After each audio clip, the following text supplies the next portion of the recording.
the sprint that will lead up to release 12.0.1 of DevOps Model RealTime. And as usual in these sprint demos, I'll start with a brief summary of what we did in this sprint, and then followed by some demos and hopefully some discussions. So first, we have worked on a couple of samples that focus on how code generated by Model RealTime can integrate with other tools and technologies. So first sample is called Qt Traffic Light, and it shows how we can integrate with a user interface written in Qt. And there is another sample called libgRPC server, which shows how you can create a gRPC server in your RealTime application so that other applications can communicate with it. Then we have also worked on improving the TC editor so that now when you save changes in the TC editor, it can automatically sort the TC properties alphabetically. This makes it easier to read the TC file if you're looking for a certain property, and most importantly, helps if you are developing in parallel. Many people are changing in the TC. That reduces the risk of conflicts. We also worked on improving the model debugger, and in this sprint we focused on reducing the number of nodes we show while debugging, and we did that by reducing the nodes for non-replicated ports. So if they have single multiplicity, now the debug view is more compact than before. And there was also a problem on some compilers that if the order in which you initialize members are different from the order in which they are declared, some compilers, I think typically GCC, can give a warning, and that is annoying. So now we have changed code generation so that it sorts the initializers to be in the same order as the members are declared in the class, and that avoids that warning. We also have spent some time making it possible to build generated code and the TargetRTS without using the RT-Perl that we ship with the product. We know that some of you may run on platforms which we don't provide an RT-Perl, and also in general would like to use another Perl distribution, and that is now possible. So there are some changes in the generated makefiles that make it work with the standard Perl installation.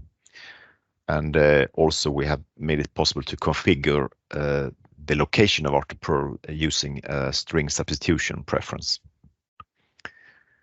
We also worked on improving the support for JSON in the TargetRTS. So already before we had support for encoding data and messages into JSON. That was improved in this sprint. So for example, pointers could not be properly encoded before, but now we can do that.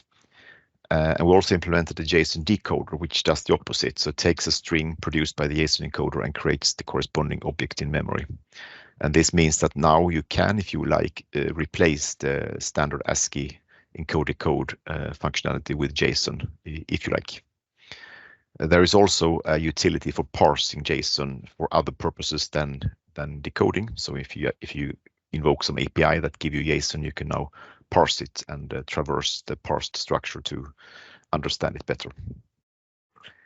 Then we also worked on improving how we document and manage changes in the TargetRTS. So you may know that up until now we have relied on documentation for tracking changes, but starting from this sprint, we are now shipping so-called patch files with the product, and those patch files describe in a formal way exactly what changes have happened, and it also makes it possible to apply those changes automatically to uplift to a new version of the TargetRTS.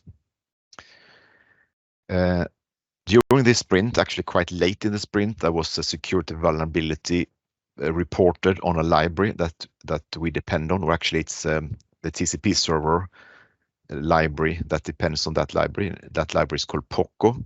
So those of you who use the TCP server library are impacted by this, and we are working on two-term solutions. For the short term, we're trying to uplift to a patched version of Poco that is available.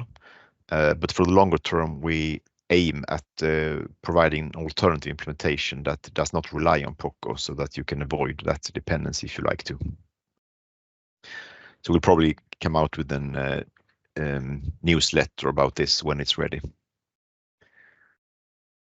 In last sprint, you may remember that the eGit integration was experimental due to an issue related to failing merges. That has now been resolved, so it means that the eGit integration in 12.0.1 is no longer experimental and works well with Eclipse 2023.06.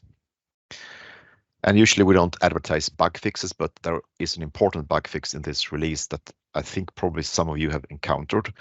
It has not been easy to determine exactly when it happens, but it has happened that this run active transformation dialog that can pop up when you edit code snippet could enter into a loop that was impossible to get out. So this problem should now have been fixed.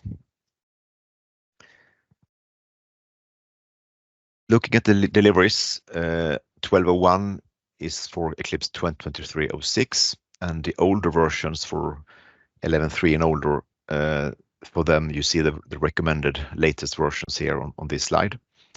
And note that 11.0, 11.1 and 11.2 will go out of support later this year. So if you're still on those old versions, it can be a good idea to explore uplifting, for example, to 12.0.1.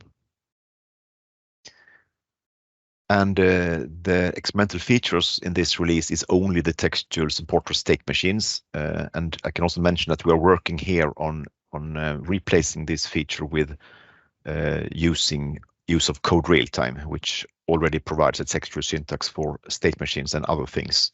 And our goal is that it should be possible to work with such files also in Model RealTime. That's something we are working on.